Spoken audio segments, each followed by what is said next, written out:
Hello guys, I'm back. Nagluto na naman tayo ng masarap na ulam guys. Pumpano lang naman guys. Nakakatakam tingnan guys. Tingnan nyo ng mabuti guys. Meron tayo ditong pumpano, 4 na piraso guys. Siyempre, ugasan natin muna. Kuhanan lang natin yan ng lamang loob at saka hasang. Ayan guys, tapos ko na nilinisan. Hindi ko na ipinakita kung paano ko nilinisan. Alam nyo naman siguro yan. Yan guys, siniwaan ko lang sa gitna guys para manuot yung ating lagay na asin guys.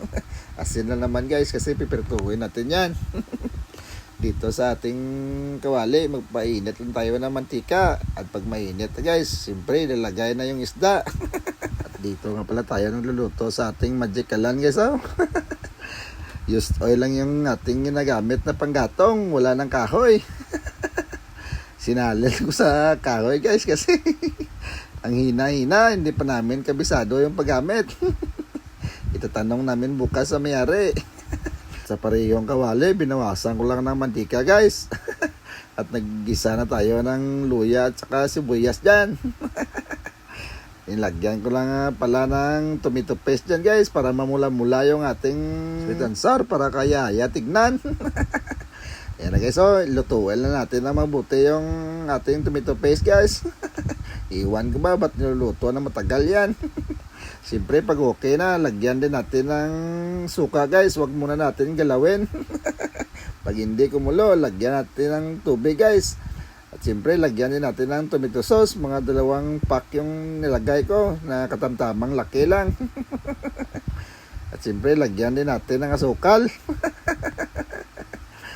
At haluin lang yan guys. Nilagay ko na pala yung sabaw ng ating pineapple slice guys. Hindi ko na pinakita. Nalimutan ko naman. Haluin lang yan guys. At tikman mo na kung okay na. Ilagay mo na yung bell pepper. At saka spring onions. Ayan na guys. Dila na lang natin ang husga kung gaano kasarap yan.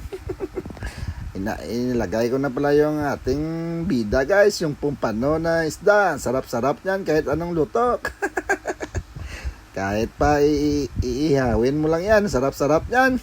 Kahit sa anong luto yan, talagang napakasarap na isda yan. Yan na guys, lagyan na natin ng sauce sa itaas kasi hindi na natin pwedeng galawin yan, baka masira. Alam nyo ba yan? Isasalang ko lang yan siguro mga 3 minutes lang para talagang manuot yung kanyang sauce sa kanyang laman guys. At after 3 minutes guys, sinango ko na. Okay na yan, isi-serve na natin yan. At kung umabot ka pala sa puntong ito, paki-comment naman kung taga saan ka para malaman ko kung saan umabot ang bidyong to.